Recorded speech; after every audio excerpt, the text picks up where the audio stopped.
Hi, good evening and welcome. I am Maria Kazmi and this is Pain to Power. I'm so excited to be back with you after a summer hiatus. This is season 5, episode 12, and I have an amazing guest joining us today. But first, just some background, right? This is Pain to Power, and this show is all about how we have chosen to heal and we are taking our struggles and turning them into our strengths. So, if you're joining us live, please make sure to hit the subscribe and the like button and make sure that you are in the chat asking us questions and engaging. And if you are looking at the rebroadcast right now, do all the same and leave us a comment of what is resonating with you. So, this is Pain to Power and brought to you by the I Rant Network. And today, I am going to be, in just a short moment, bringing on my guest, but I want to talk about this idea of shifts because this weekend and this summer has been a lot of trying to be with my children and be a mother for a lot of this time, which is why I took a hiatus from the show.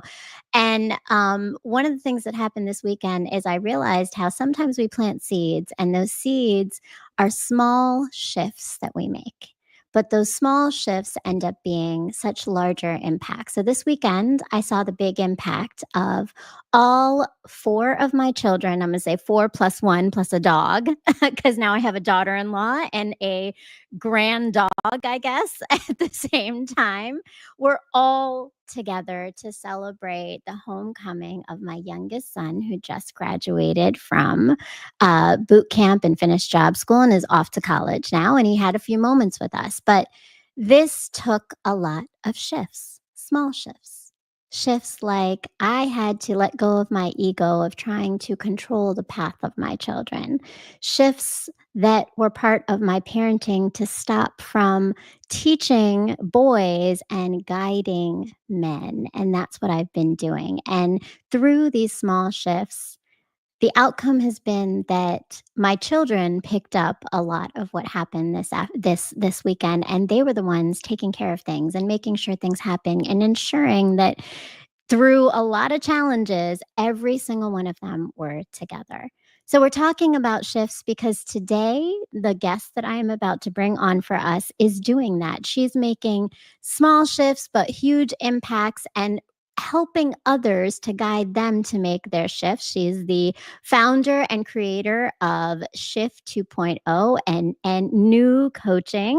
She is the author of the book Power, I'm sorry, I apologize. She's the author of Power of Connection, and she is the managing director of BlackRock. I want you to give me a very warm welcome to welcome the amazing and very talented, graceful, and like such a force of gentle nature. That's how I've been describing her these last few weeks as I've been promoting Nogie Udevbulu. Please welcome her to our show. So welcome, Nogi. Thank you. Thank you for having me, Maria. Like, it's an honor to be here. So thank you. Uh, the pleasure is mine. I am so excited to one be talking to you, but also to be introducing you to all of our audience of the Pain to Power community, so that they can know just some amazing things that you're doing and just who you are as an individual. And so, I mean, how are you doing today? I am well. I am well. I'm glad it's a 3-day weekend for sure. Um, and it's been a productive one so far. So I'm grateful. It's been That's a good. It's been wonderful good. thing. That is a good thing. That is a very good thing, right? Like, we are all grateful for those moments of productive weekends, but also Productive weekend, weekends. but also like, connecting with family, Yeah, making yeah. banana bread like I just did. Maybe I Oh, I shouldn't have love said that. that, but I just Right, just but did. then joy too, right? There's a balance, and I think that's what we're gonna be talking about, right? What's the balance of life? Because life is not just work, it's life, it's living, It's it's our life. families, right? You're a Yeah. mom just like me, right? Like, Yes. we have a lot of balancing that we're doing. So I am so glad that you are taking your long weekend to be with us. And uh I always ask my guests when they come on the show, because I call this Pain to Power. I believe everybody has a really personal connection with what that means to them. And just when you think about this idea of turning your pain into your power. What has that meant for you? I'm glad you asked that question because I prepped. I prepped for this. So, so I was reflecting earlier today, and what came to mind about pain to power is, and I actually wrote it down so just so I don't forget. Like I had to define what pain was, right? Mm. And I said it is an unavoidable experience if embraced the right way, will guarantee transformative growth. Oh, I had that's to write it beautiful. down. That's how much it hit me because I was reflecting on what pain to power is, right? I love that. Can you say it one more See, time? Because I okay, want to hear it again. I want everybody in the back to hear it too. okay. So pain is an unavoidable experience that, if embraced the right way, will guarantee transformative growth. Mm, if And embraced the right that's way. if embraced the right way. And that really is what leads to the power, right? I We all feel pain. We all feel pain. And pain is not fun. It's messy. It can linger. It could be acute. It could be dull, right? It's right. uncomfortable. Repetitive, right? It's All the it could things, be all the repetitive, things. right? It's very Yes, uncomfortable. Um, absolutely. but it's unavoidable. See, Mm, I'm a Jesus baby, right? So I just call it out now. I'm a Christian. I love Jesus. He's my Lord and Savior. And he never said we wouldn't go through pain. What he said was that he will be with us and that the mm, end is good.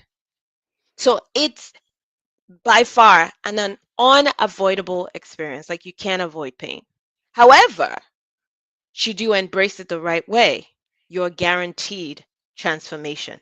mm. I love that. And I think that element of embracing it, right? So it's not fearful of it, it's not running from it, but it's embracing it to see it as this opportunity to turn it into your power. That's beautifully said. And you mentioned your faith, and actually, I think that's so important. Yeah, right? Love it, Nogi. Stay dropping jewels. So, okay, so those of you joining us today, and if you don't know Nogi, now you know why Nogi is here because she is going to be dropping jewels all night long, and probably she has notes to give us as well. So get your pen and paper out. Make sure you're writing. Make sure you like, you comment, you subscribe if you haven't done that yet, and be in our chat chatting with us because I'm sure you're going to have some questions and thoughts you want to share with Nogi. Okay, so Nogi, the show itself is called, the title of it, it's Pain to Power, but the title is The Ministry of Empowerment. And one of the things, because you've talked about faith, right? That was really from you speaking to me that you say that your work is really ministry. So tell me a little bit about what that means for you and why you speak on the work that you do with new coaching as ministry. So so I call it ministry because there's always a difference between uh what you're paid to do and what you're called to do. NUU coaching is what I'm called to do. Maybe NUU coaching is one avenue of what I'm called to do. There probably are many other avenues, but what I'm called to do is take the lessons, the experiences, my journey, turn it around and help others so they don't make the same mistake I made. So they have a much richer experience. So they make new mistakes and hopefully turn around and help somebody else, right? Mm. And I think this has always been something that has been innate with me where I just like to help people. I like to see people shine. I like to see them progress. I celebrate their victories. I cry with them when things are not going well, but more importantly, I just want to see them like win, right? So if Mm. I fell in a ditch and I know why I fell in the ditch, I'm going to turn around and be like, please don't go there so you don't fall in the same ditch, right? And it there's nothing that gives me joy than to know that I could grasp lessons from all these experiences, including my intimacy with God and revelations, and help someone. because Mhm. at the end of the day, the three key relationships that matter is relationship with God, relationship with yourself, and relationship with others. It's the three-legged stool. And if those three are not functioning the way they should, then why are we here? Right? Mm. We can't succeed in isolation. We can't move up in isolation. You need a purpose. This is what he keeps telling me. Go help another person. There were times when I was, much younger, I would pray like, Lord, show me my purpose. Tell me what it is, pray that kind of prayer. And then the next thing I'll get a phone call. It's a girlfriend telling me an issue, and I'm like helping, like listening, Mhm. helping, guiding, the best way I could. It didn't click at that time that God was Right, like, you just think it's a girlfriend calling. I just thought it was a girlfriend calling, right? Until, like I really got clear. And of course, it takes more time with him to then understand the pathway he has for you. But that's Mhm. that's why it's called a ministry, right? We're not doing it for self-gain. We're doing it so others can grow, so we can empower our communities. When you give a woman something, she multiplies it, Mhm. right? Mhm. She does. Give her a house, she turns it Mhm. into a home, right? Right. And she births children. I mean, she just multiplies. You put money in a woman's hand, And you she's will gonna right. multiply it. So part of this is helping women recognize the jewel, the value that they bring to the room, right? So they can multiply wealth in their communities as well. So they can turn around and help somebody. So they could sponsor that, brother or nephew or niece to go get that college degree. But it, Mm. it takes having wealth, it takes having, impact, it takes moving up that rank at work to get that promotion, to get that money. It takes making bold moves and opening up businesses, things that you thought you couldn't do, but all it took was a little shift in the way you think to get you to do it. So Yeah. that's why it's ministry. I love that and beautifully said, because it is what you're called to do and it's for others, right? And you outlined all of that. And I think right that idea of even what you're talking about with women, right? They're starting with you're starting with the you. Like everybody, even to be a woman who takes things and creates things, we have to focus on ourselves. We have to have Mhm. that feeding our own souls to get there. And I love that you're doing that. um, so tell me a little bit though, we always talk about identity in the show itself, and you are born in Nigeria. Tell me a little bit about just your Nope. upbringing. No. I'm gonna correct you there. But yes, Nigeria has a has a very, very deep part of my upbringing. Okay. So I was born in New York, in the Bronx. Ah, okay. Yes. And I was raised in Nigeria till I was 16. My And then I came back apologies. to, no, it's fine. And then I came back to New York. So yes, my So- childhood, my teenage years, or part of my teenage years, was all in Nigeria. So it definitely shaped a lot of my approach to life and culture. But then my adult, young adult, youth formative years were here, which also has shaped the way I see life. So I'm a fusion, like clearly a Right. fusion of both worlds. Yeah. Well, and that's I think that's what we talked about, and even your book, Power of Connection, right? You've talked about, and you shared with me that there's a, a an opportunity for you to share how some of that fusion also creates some confusion, right? Like there's grapple of that shift of culture change, and you living into cultures, right? What has that been like in terms of what you've taken away in your messages of self that you are kind of thinking about right now as an adult? That's a very, very good question. I will say um, that there's no culture that doesn't have pluses and minuses. I think it boils down to embracing the good and leaving the bad. and creating the culture that works for you and for the legacy you want to leave behind, right? So, being a Nigerian, definitely a proud one. My parents are Nigerians, full blown. My family is Nigerian. My husband is Nigerian. There are aspects of that culture that I would not trade for the world. This is a country of people that just want to be the best, want to do the best, right?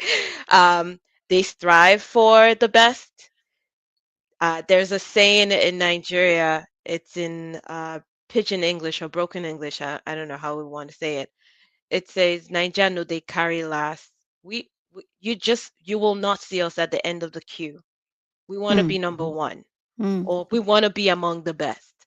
We want to be at the top." And that's just how the country is wired, right? So that drive, I will not trade it for the world. Like, it's kept me going in times when everything else just felt like I needed to give up, right? A Nigerian would mhm. be like, "Why are you giving up? Why? Why are you giving up?" See my accent coming out, right? Right. So, so that aspect I would not trade for the world. Now, I grew up in a country where a lot of people looked just like me, so a great sense of self was already innate in my upbringing. I didn't have that insecurity about not being able to achieve what I wanted to achieve. Now, let's shift it to the American culture. Now you're in a place where you're probably the only in certain settings, your accent is different. There are different Mhm. accents in America. We know that. Um, and then there's a perception that a certain type shouldn't be in certain places or in certain rooms, right? And so how do you then take that foundation that you have and navigate this place where systemically they're already trying to box you, right? Yeah. But yet it is still a land of opportunities. Like, you don't see nepotism at its worst like you would see in other countries, right? Um, and here there are elements of the Constitution that allows you to go get it. And if you Mhm. can demonstrate value, value is no respecter of gender, person's background. If you can demonstrate value, you will get it, right? And this environment allows you to do that. This environment allows you to speak up, right? So, how do you take the pluses of both cultures and create something beautiful so you can leave it for your legacy? So if there are countries in the US that would speak out, you would hear, "I'm Nigerian American." You could hear that quite often, right? Mhm. That's Mhm. because they've accepted aspects of Nigeria that shouldn't even be like erased and fused it with the American culture that allows them to go get it, right? You could go anywhere, like any industry, and there's likely a Nigerian at the top of the house. Like, there's someone like, "Yeah, I'm about to get that. And yes, I don't look like you, but I'm here," right? So that Yeah. there's that foundational aspect which I would never like trade. But I'm also very appreciative of a country that allows for, to a great extent, the ability to plant a seed of wealth and see it germinate and see it grow, right? Mhm. It's Mhm. happening. It has happened. I have seen generations or families transformed because one person migrated over and planted the seed of hard work to then create the path for others to thrive as well, right? So I don't take these things for granted. It's just learning that every good side also has a flip side, and just figuring out which of the good you can handle and which of the flip side, like the bad, you can like learn to avoid, learn to navigate while gaining all the good aspects of this cultures. So that's the fusion. But that's a beautiful thing, and I think that's the complexity and the layered idea of fusion, right? Is that there's good and there's bad, and there's some discernment, and there's some, there's creating your own. What does it mean to be Nigerian American versus being Nigerian, right? Like, or American, right? Like, so those are all things I think that go into identity, and you mentioned it when you walk into the workplace, you carry all these things with you, but you have to find the navigation of how do you exist in the culture of the corporate world and still carry all these pieces with you.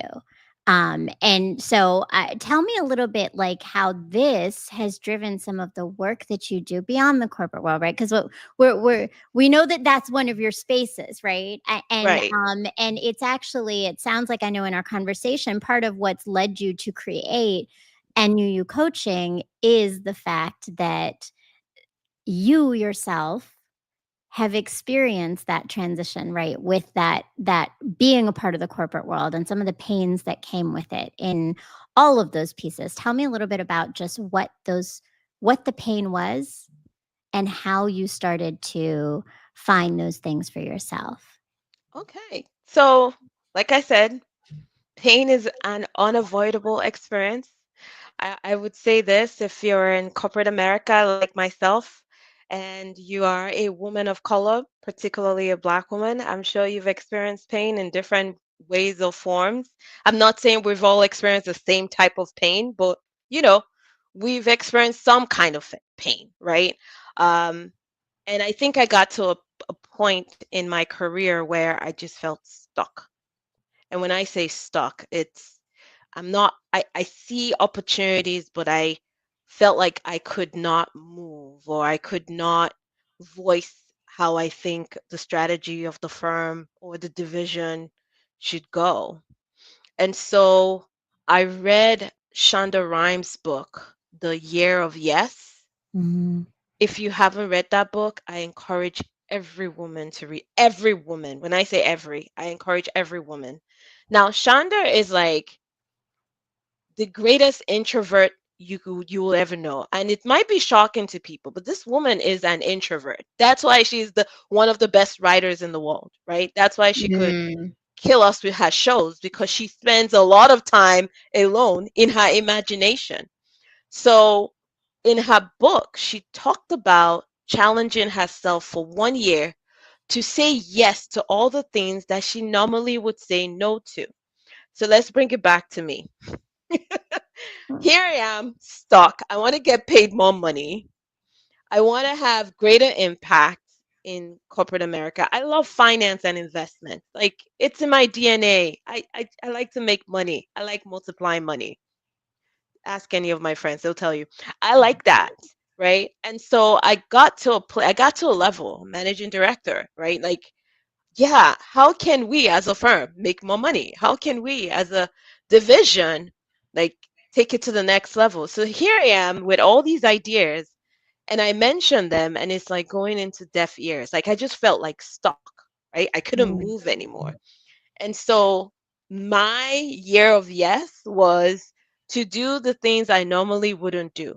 See, most times in corporate, when they send you for coaching, it means you're having issues getting along or, or you're a high performer or you're Mhm. having issues with your colleagues or something is off then they send you for coaching, right? So coaching from that perspective felt like it was more like counseling or something is wrong with you. So I made Mm. up my mind just from noticing who they sent to coach. I mean, they're high performers, but they just couldn't get along with people. That's who they sent to coaching. It looked like a stigma. So I was like, heck no, I'm not doing coaching. Mm. That's for people with issues. I don't have any issues, right? So I then said, you know what? This year of yes, I want to be like Shonda. I'm just gonna say yes to everything. So I said yes to executive coaching, not by the firm. I went and found my Mm. own executive coach with my personal budget, right? Because this was my year of yes. Like I don't want the firm doing it for me. I want to do it myself, right? Let me Yeah. see. Because when I did, there were times when I asked for coaching, like what's there's nothing wrong with you, Nogi. You don't need a coach, right? So of course, the firm would recommend coaches when you have an issue, but you're a high Right. performer. But not if you're a high performer, but you don't have an issue. So I went and found a coach through a referral, through a friend that I helped when she was going through fertility issues. And I said, hey, I used NYU. You should try that too. And she did. So I was like, oh. And then I said, listen, I'm ready for a change. What would you recommend? She was like, oh, I have this lady who's a coach. I think you should talk to her. So I signed up for coaching, spent a lot of money. It's my year of yes, right? You know how we are. We're always like, when you start working as a teenager, you'll be counting every nickel and dime. So when someone is telling you, hey, go, you got to pay for coaching, I'm like, huh? I don't have that kind of money just because I'm so wired to like looking at every nickel and dime. And again, as women of color, investing in ourselves other than buying a Prada or Gucci bag Right. is not the norm. Can we normalize Yes. investing in ourselves? We need to, right? So here I was saying, how am I going to spend this money? Like, how am I sure this thing is going to work? You know? But then I remembered I did say it was going to be my year of yes, right? So I went ahead, signed up for this executive coaching, and this woman literally saw me. When I say she saw me, she saw me. Shout out to Sax. That's what I call her. Mm. She saw me. She's like, You have so much power, Mm. but you're holding yourself back, right?" Mm. And in a span of 4 to 5 months, I was having conversations with executives that I could barely have a meeting with for years. It was like they're calling me, they're pinging me, they're asking me about my thoughts and my views on things. Like it blew my mind that I was my own hindrance to the Mm. power that I was yearning for, to the healing of the pain that I Mhm. had, because I was just unhappy. Like I was stuck, I was unhappy. I felt like I was working, working, working, working, working. Nothing was happening. That Yeah. whole like experience, right? You get sick and tired of like doing the happy hour thing if it's not getting you where you need to go, right? Like there was Right. just a lot. And then knowing that as a black woman, you're not bringing your full self to work. You're bringing your best self. You know what? You know what it means to bring your best self when you're not getting anything in return.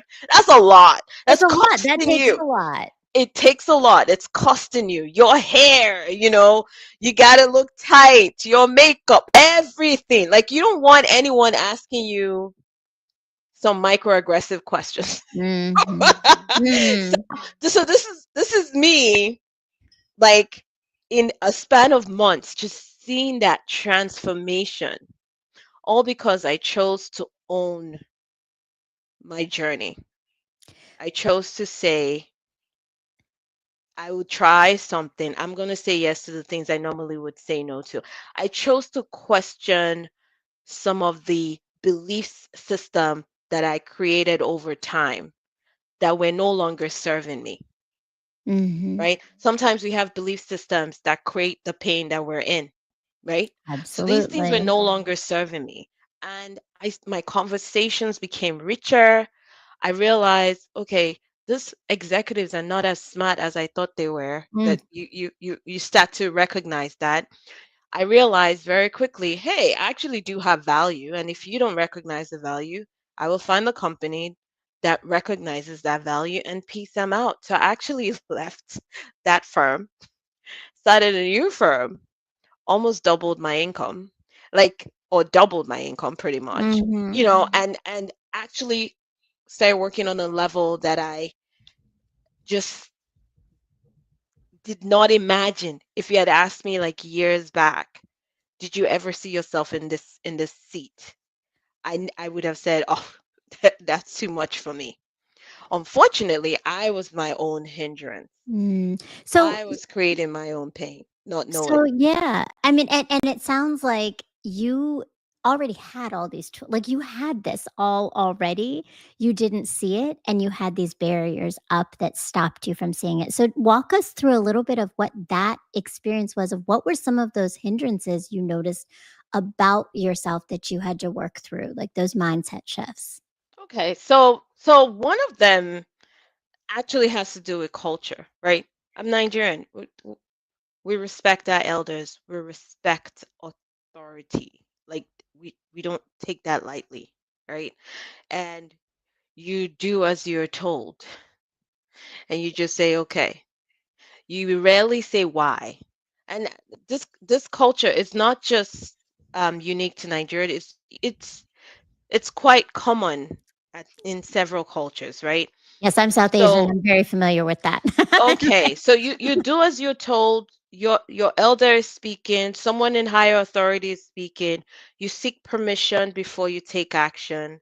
And so, I carried that mindset with me. Did it serve me? Yes, it served me as a junior, but did it serve me as I kept moving up the ranks?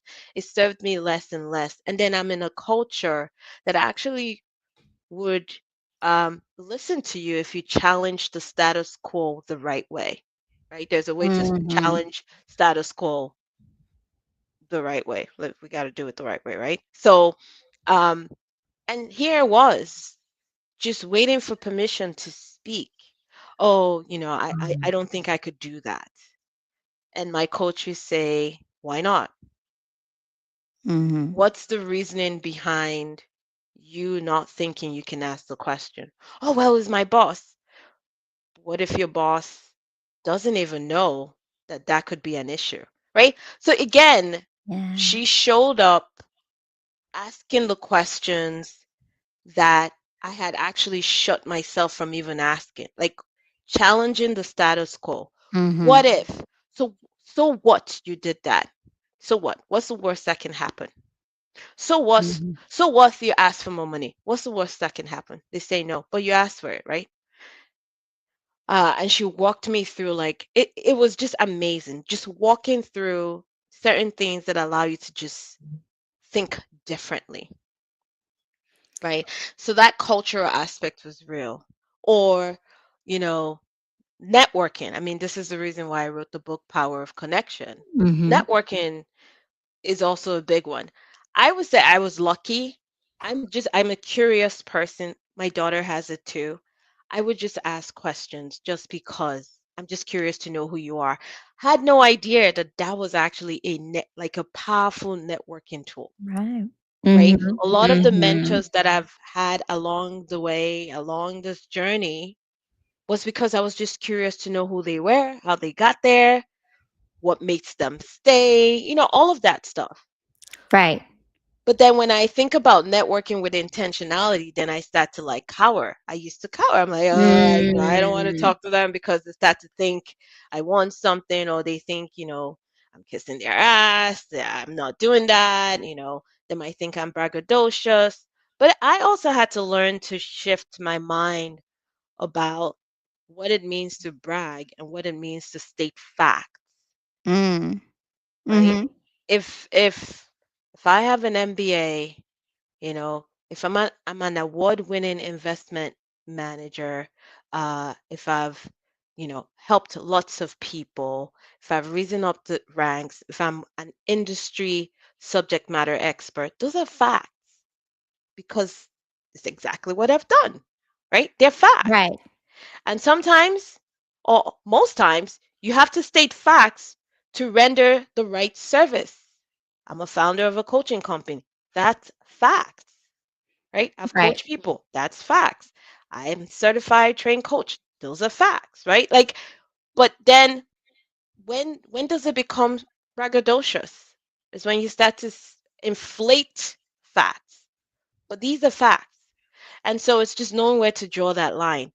I would be so mindful of stating facts because I didn't want anyone to think I was bragging, right? Like, Yes. these are all the shift that needs to happen, like little by I love little. Like, it's a and journey. And it is a journey, right? And I think I appreciate that you're laying out the journey of yourself for us, because that certainly led to a lot of you now helping others in this journey. But I want to like elevate a key piece of some of the things you said. And first of all, I know that Phil Montaigne just put up a comment here. Get your pens and pads out for certain, right? Take those notes, folks. I see you in there in our chat. Make sure that you are taking the pens and pads out and you are asking questions to engage Nogi in all of her knowledge and background in all of the things that she's been balancing. But you recognize, like you talked about shifts, but it sounds like you also talked about owning some pieces of yourself. Like I love the way that you talked about networking as something that you had to reframe and recognize that you naturally, I mean, you're naturally a very social person. You're naturally a very warm person, right?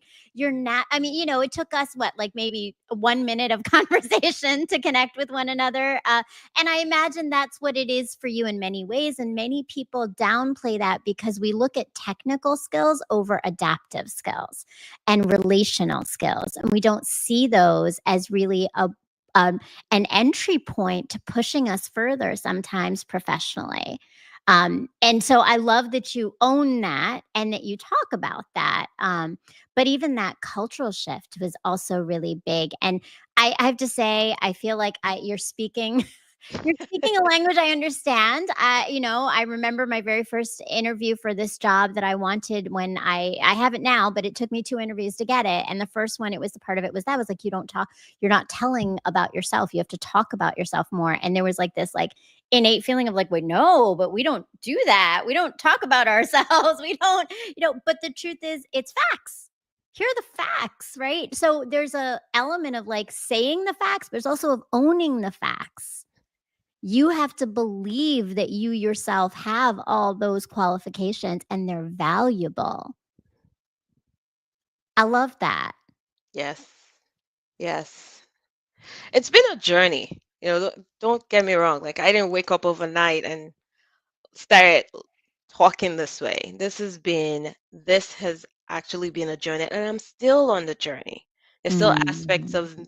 of pain that I'm embracing so I can learn and acquire the power behind it, right? Yeah. Uh, they say weeping may come in the night, but joy comes in the morning. Mm. So recognizing that these processes are essential to getting you to that part of just destination that allows you to show up the way you need to show up, not only for yourself, but for others, giving God the glory, right? So it is a journey. It is absolutely a fantastic journey. Was it frustrating? Absolutely. Were there meetings that I thought I would be insane to have, just because I just could not see myself? And that's Mhm. the thing. There's actually a quote you mentioned in one of your interviews. See, I Oh, studied I you. mentioned it. Yes. I Like so love that. so Thank you. the quote you mentioned was this, like you get pain when you don't know yourself or you don't value yourself, Mm, right? mhm. So if you think about it and you think about all the things that we've talked about so far, there is a lack of awareness of self Absolutely. that is driving that pain. Mhm. Mhm. So this unavoidable experience, when you start to embrace it, what do you figure? You start to learn more about yourself, right? Yeah. Yeah. And you grow up. So that's the thing. A lot of this pain or frustration or getting stuck or not fulfilling what you would like to achieve comes from an aspect of yourself that you're not aware of yet. Mhm. Mhm. Nobody likes to do the deep work. Let's call a spade a spade. We don't, right? Because We're it's happy to talk, uncomfortable. It's we're happy to talk uncomfortable. about other people than to talk about ourselves. We're happy to Right. give other people advice than to sit down and take advice ourselves, right? So I always tell Mhm. people when they come to me and they're like, "Oh, I need your guidance," and I start telling them, "Just so you know, I'm also giving myself this advice because I need guidance for this, and you're Mm. you're helping me face up to what I need to do. I love that, and I love that as a coach, you say things like that to individuals because, again, it builds trust, right? That's part of coaching is that there is some vulnerability that has to be present, right? So let's talk about that because this all is your journey, but your journey led you to now take it to the ministry of giving this to others, right? So tell me about NUU coaching, when it started, what was some of the catalyst of bringing it out, and what your vision is of it. Thank you. So NUU coaching um, started because of that experience. It was such a great experience that I said, if I could experience something like this, there are many, many women like me that should experience it too. But I also know my community. Coaching is not exactly something we embrace. Mm, Mhm. So it would be good to create a company that recognizes that there has to be a mindset shift. mm, And so Sachs was like, great, why don't you come get coach certified? It would be great. It would be powerful. I said, well, sure. Not that I want to have not that I want coaching to be my full-time job, but it's a great toolkit to navigate because one thing about corporate America is once you hit a certain level, like managing director, mhm, as a Black woman, and for anyone who understands what I'm saying, please like ping on the chat if you are also experiencing this. Once you get to a managerial or senior executive level, your office becomes quasi therapy room. You mm, have people coming into your office like you could solve all their problems, you can give them all the guidance, like you have some magic. Mind you, you're not the only executive there, but for some reason, they come to you. Why? Because you're not like you're different from the rest. Something must be there must be something unique about you that mhm, got you to the top where you probably are like a minutia of percentage of all the other senior execs. So we're coming to you.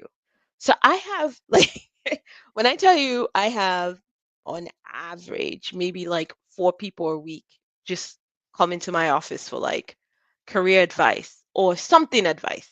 It's real. And mhm, having going through coach training and being coach certified also allowed me the tools to leverage so that anyone who comes into my office can own their journey. So it's not going to be like, oh, Nogi did it this way, so I'm going to do it that way. No, no, no. We're very different people with very different contexts and different backgrounds, but I want to give you tools that allows you to own your own story so that you can be your own superstar. You know what? There is wealth for everybody in this world. Everyone. There's wealth for everyone. The question is, are you willing to do the work to gain your wealth, right? So for me, mhm, I'm happy to give you the tools that allows you to shine as you. You don't have to do the things I'm doing, but I'll give you the tools. Now, if there are similarities in our story and the things I've done can help you, great. I have a lot of mentors on books, right? I read their books to help me, right? If I think there are aspects of their lives that aligns with what I'm mhm. going through, I'll read their book to guide me. But knowing that we all have very different backgrounds, experiences, lenses of life, coaching tools allows you to then leverage questions, thoughts to navigate your own journey. Like it forces you to take ownership, and that's key. Yeah, yeah. So that led me to like a 1 year coach training, which was not easy. Shout out to my classmates. It wasn't easy because I decided to do this the same year I took on a new job. Call me Oh, crazy. wow. That's a lot. I know. It was a lot. It was a lot. But honestly, it was one of the best decisions I ever made. Mm, One of the best decisions I ever mm, made. My conversations are powerful. You really get to know people. yeah. What coaching does for you is allows you to just like Nope, like see people, see Mhm. them, no judgment, just be there and see them, see how they see life, and be able to respond in a language that they understand, Oh, so and that's what people need, right? Like we need coaches that see us, that validate us, that to recognize people's humanity is how you move people to own their own journeys, right? But so let me ask you, like in this process of going into the coaching, what have you learned about yourself just as an individual? um that there's so much more that I haven't there's so much more to being Mm, that I haven't experienced yet. And so uh, the more I'm able to offer myself or offer my services, the more I give permission to dig deeper, to see what mm, else is there. It's an unlimited well because I'm tapping from my Father, where He says, "Come, and I shall give you rest," right? And He says, mm. come to the fountain of life where you would test no more. So there's so much more. That's what coaching is showing me, that there's so much more to give. And each one of us, we can tap into this unlimited well and be a blessing wherever we go. Be a blessing to everyone and anyone. Even with a smile, you're blessing somebody, right? There's just so much more. Like I'm barely scratching the surface, and I am my own hindrance. That is something that has become very obvious in this journey. And that's a powerful thing because I think also it sounds like you guide others to understand that they are their own hindrance too. Like, how do we know ourselves well enough to be able to do this? So, your book, The Power of Connection, let's talk Yeah, about that a little bit because it seems like that might be some tools people can pick up and take away to absolutely. learn and engage with this a little bit. So, we're going to go ahead and I think we have a clip that we can check out of your book. Sure.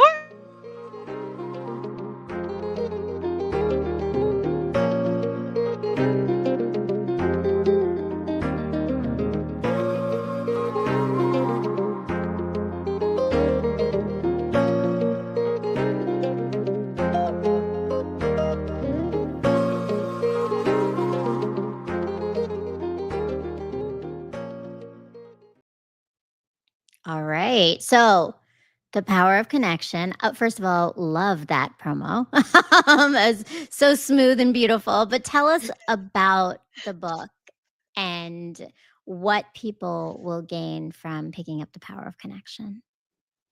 Awesome. Thank you. Thank you. Thank you. So, Power of Connection, I would say, is my first of many books that I will be publishing. So, this is my first.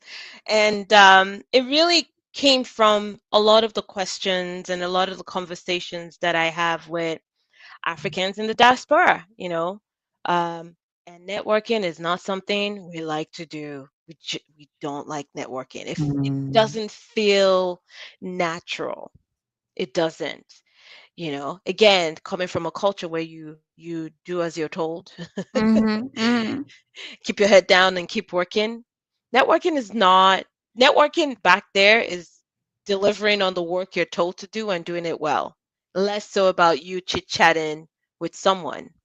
mhm. However, it is an essential part of navigating your career here in any industry, not just Wall Street, any industry, medicine, education. Networking is critical.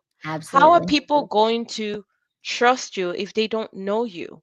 How will they remember you if they don't know you? So, even though I wrote the book, like a networking guide for African professionals in the diaspora, honestly, I've gotten feedback from people who are not Africans that said, "Why did you limit it to just Africans? You're speaking to me. This book read my soul."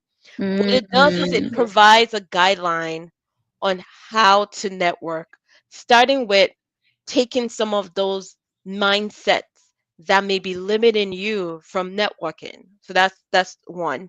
Two, getting you to become more aware of yourself, right? So do those Mhm. personality tests. Like know yourself. See, we're going Mhm. back to that element of journey, and what really drives pain is a lack of awareness of self. So know yourself, right? Some people are good in small settings, some people thrive in big settings. I like this kind of setting, one-on-ones, small groups. Like that's where Mhm. I thrive. Other people, they like big conferences, clubs. So that's where they thrive. So Yeah. find your setting, right? So that's the whole idea of self-awareness. And then the next is like really asking yourself, what's the so what? What's the Mm. so what?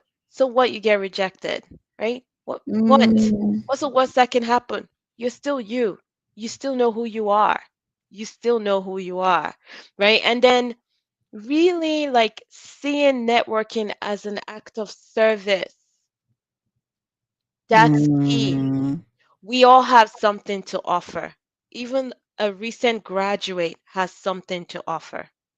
It was through networking that a very junior member of my team told me about logging into an application with my phone. I used to carry some extra like gadget to log into the application. Like, why are you doing that? You could use your phone. I wouldn't have known this if she wasn't networking with me, right? Right. Like, so Right. everybody has something to Mm. offer. So when you approach somebody, come from a place of curiosity, just get to know them, because in getting to know them, they will say one or two things that you can solve.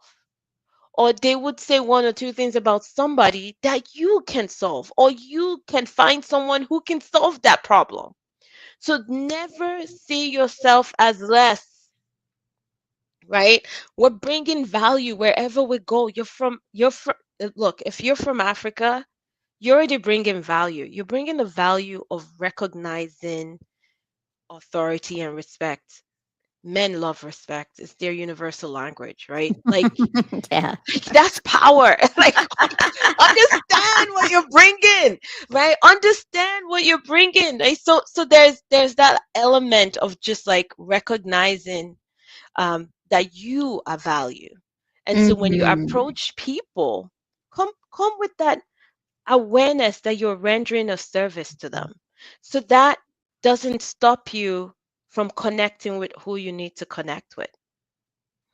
I mean, I love that, and this is so powerful in all the layers that you're covering, right? There's the knowing of self, but also knowing and understanding how do you leverage those pieces. I really like how you were talking about just even knowing where you thrive, what environment you thrive in. Oftentimes, we don't think about that in making decisions of how we move business wise or professionally, and that's huge. That's a big one right there.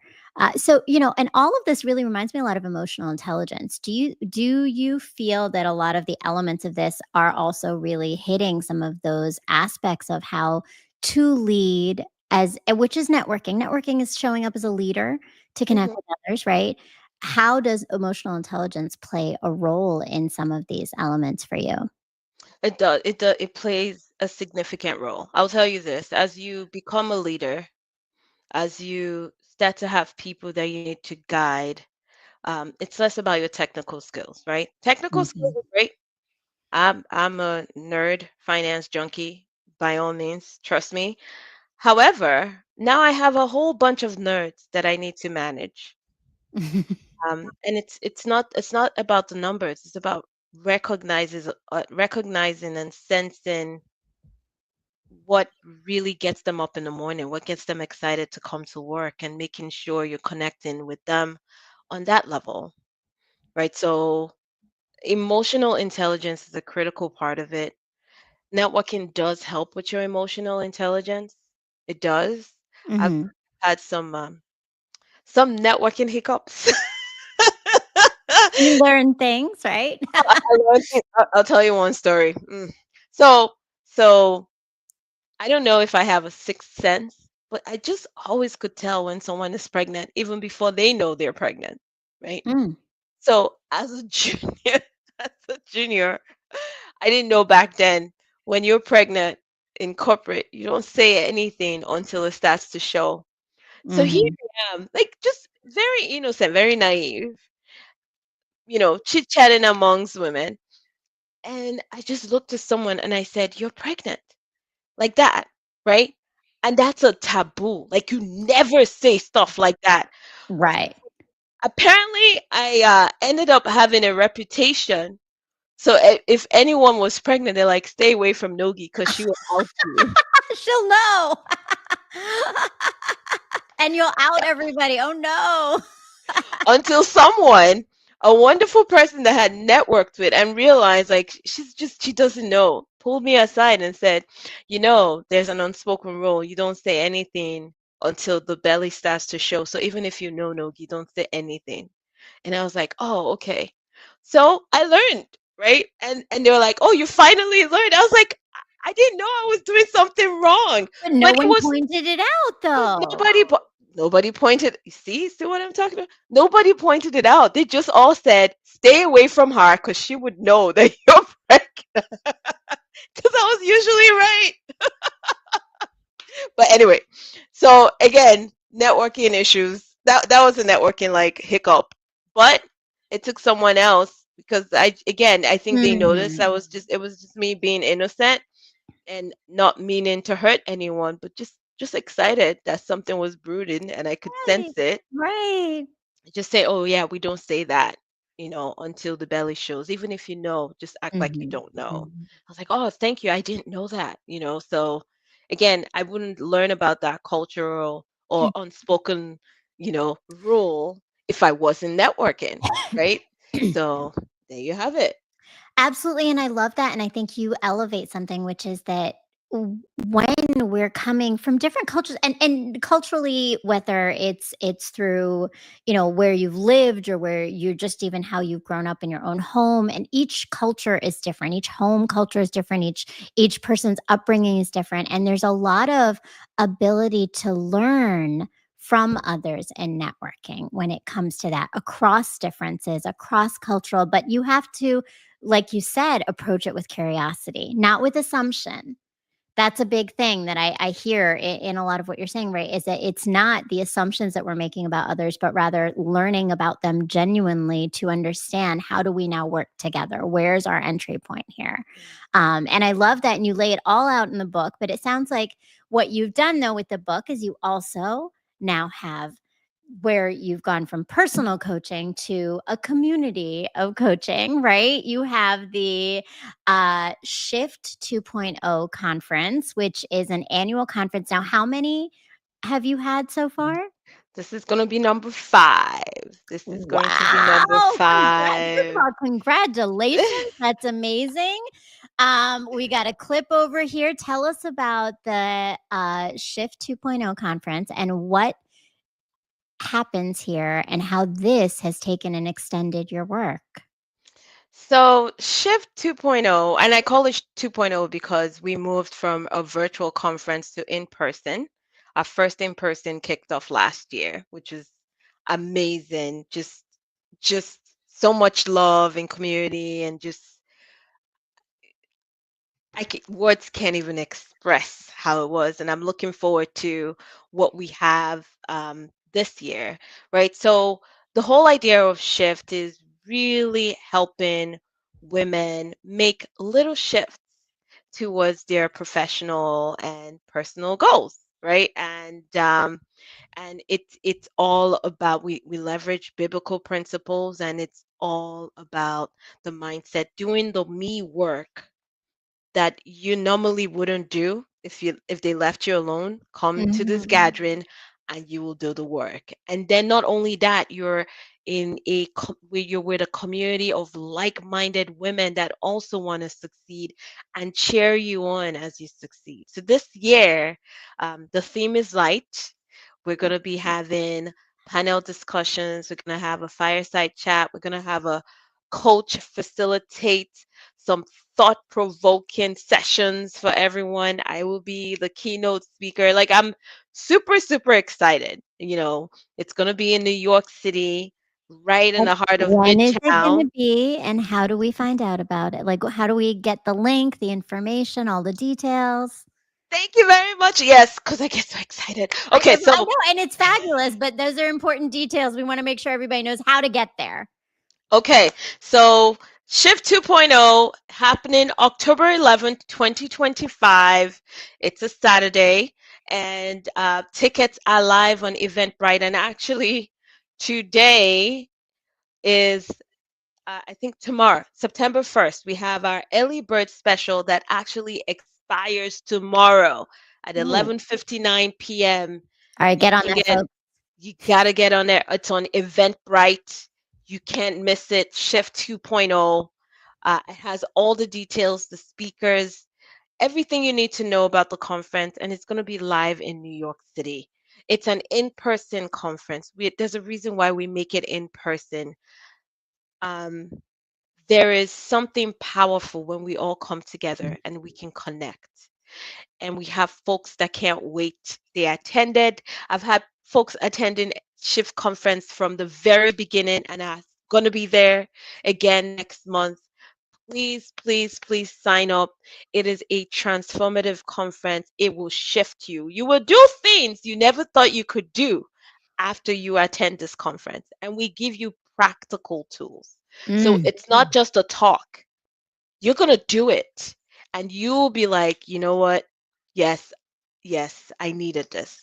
I've heard stories already of how folks got promoted, how they've shifted jobs, how they're about to start a new business. Like it's mind blowing. And more importantly, it's just connecting with just powerful, wonderful women for half a day in New York Mm. City. That's that definitely is worth attending for Yep. sure.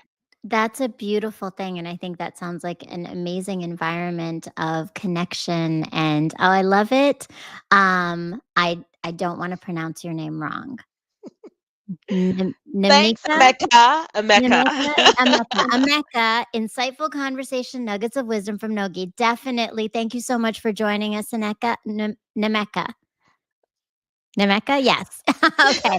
Thank you so much. I so appreciate that. And definitely, she is sharing so many nuggets of wisdom. Please make sure you're joining us in the chat. I see so many folks here. Thank you so much. Living Ishe Live Shorts. Peace and welcome. And thank you for the support. We've got some of our iRent Network folks in here. So, yes, definitely. We have this conference coming up, and it sounds like an experience, right? Like you're It is an cultivating this experience. community and this experience, which is beautiful. And so tell me, in terms of who your audience is, are we talking about entrepreneurs, people only in the corporate space? Who would feel like this is the right space for them? So these are for women leaders. So whether you're an entrepreneur, starting your own business, whether you're in corporate, whether you're in other industries, wanting to get to the top, to help change policies, impact lives, this conference is for you, right? Because the principles that we leverage, we focus on is not specific to corporate. It isn't, right? We have Right. medical doctors, we have folks in healthcare that attend, we have business owners that attend, right? We have folks in corporate also that attend, right? So Mhm. it is not limited to just one type of industry. It is open to a woman who wants to lead and wants to have impact. This is the I love conference for that. you. I love that, and thank you for clarifying, because sometimes we don't feel like we're supposed to be in spaces, so it's important for us to know that this is really about all women who are leaders and want to grow and get the tools. We're walking away with tools.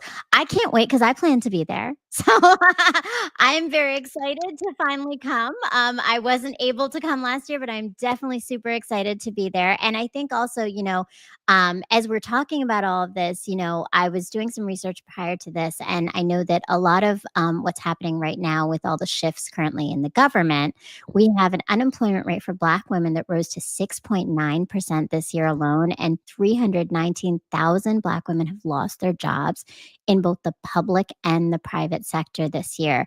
So as we hear these facts, which have shown how there is such an intentional effort to push Black women and women of color out of leadership positions, out of places. What is your advice you can provide for anyone who might be watching, who might be in one of these spaces, who is impacted by these things happening? So, one thing that we focus on at NUU is recognizing that your validation cannot be heavily dependent on external forces. And if you look at the environment, if you look at the system, it is systemically set up to not validate women of color. Mm, And so, if you're looking at that, if you're looking at external forces, it is more than enough to make you feel like you don't belong. This is where this kind of conference becomes so critical to get you back to the core of who you are and why you bring value to any room that you're in. mm, You cannot depend on external validation. It's just otherwise you can't function. And the beautiful thing about the Bible is that there are enough examples of folks where all odds were against them, and yet they were thriving in power. The beautiful thing about Black women is that we're power. We're mm. light. The question is, are you shining your Do you light? see it? Yeah, Do you yeah. see that light? Do you see it? Do you And see it? And it takes a mind renewal every day, every day mm, to remind yourself, particularly in an environment that tells you the opposite. It takes a mind renewal to get you back centered at what's important. thank you for creating that space for it, because I think so many women are in need of that right now, that mind renewal, that reminder of who they are, their power, their light. There's so much dimming women right now. And I am not a Black woman, but I know that experience of just women, right? Like it is a universal experience for many, as well, in terms of that, understanding ourselves and knowing our power. And that's really the goal of this show. So I am so grateful that you have been on here to share your story, to share all these pieces with us, and how. Oh, it looks like we might actually even have a clip we want to show, of you speaking at the conference. Have you questioned your intelligence at work? Mm. How many times have you wondered if you're still on the right path?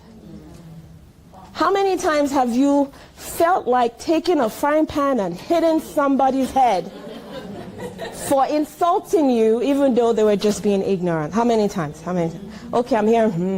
Okay. All right. If that is all you relied on, it's going to be very hard to keep going, right? Because every minute, like, someone is undermining you, undercutting you, or you feel like they're undercutting you, or it just feels like everybody else is moving and you're not. You need an internal anchor, not an external anchor. That is what will keep you going even when the external, like, accolades are not coming. And that's what Inside Out is really all about. That's the crux of why we're here today. How do we strengthen what's in us to get us to the next level for where we're going? That is a powerful clip and really elevates exactly what you said, right? From the external to really having that internal strong core. So, Nogi, if we're not able to attend, which we're all going to try to attend, so you're going to have a packed house. Do we have a lot of seats available for many folks? There's no cap, right? There is a cap. There is a cap. Seats are limited. However, there's still available seats. So sign up, sign up. And I look forward to seeing you, Maria. I would love to see you. You're I am so excited to your be there. light. And for every woman who's listening, who will watch this, who's watching this now, who will watch this later, um, you are a jewel. And I hope you get to see that about you. There's a reason why you're in the world today. And your choosing purpose is an answer to someone else's destiny. So don't Mhm. limit yourself. Don't hold yourself back. There's something you have to offer to everybody. And I hope I get to see you at this conference. If not, you can find me online on YouTube, on Instagram, on Facebook, NUU Coaching. NUU Coaching. Thank you. NUU Coaching on all of the social media platforms. And her website is also linked below. Please make sure you go and visit it. There are many tools and resources. And of course, you can pack up the power of connection there too, as well. That's Um, correct. Thank you so much, Nogie. And thank you, Living Isha Shorts, for saying great show. Appreciate you tuning in. Thank you to everyone who tuned in today, our iRant network coming in, and all of our new guests. Please make sure if you haven't done it yet, you subscribe, you like, and you leave a comment of what resonated with you. What were some of the gems you are taking away from Nogie's brilliance?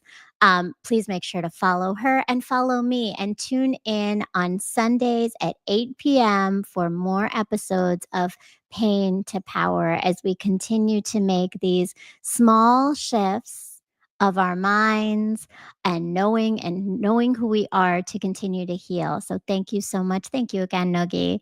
I Thank you for appreciate. having me. Thank you for having This was a me. gift. This was a gift and a beautiful way to start off this new section of season 5 because we are back and we are ready to keep going with turning our pain into power. And we are going to make sure that we continue to connect with all the people that are going to help us get there.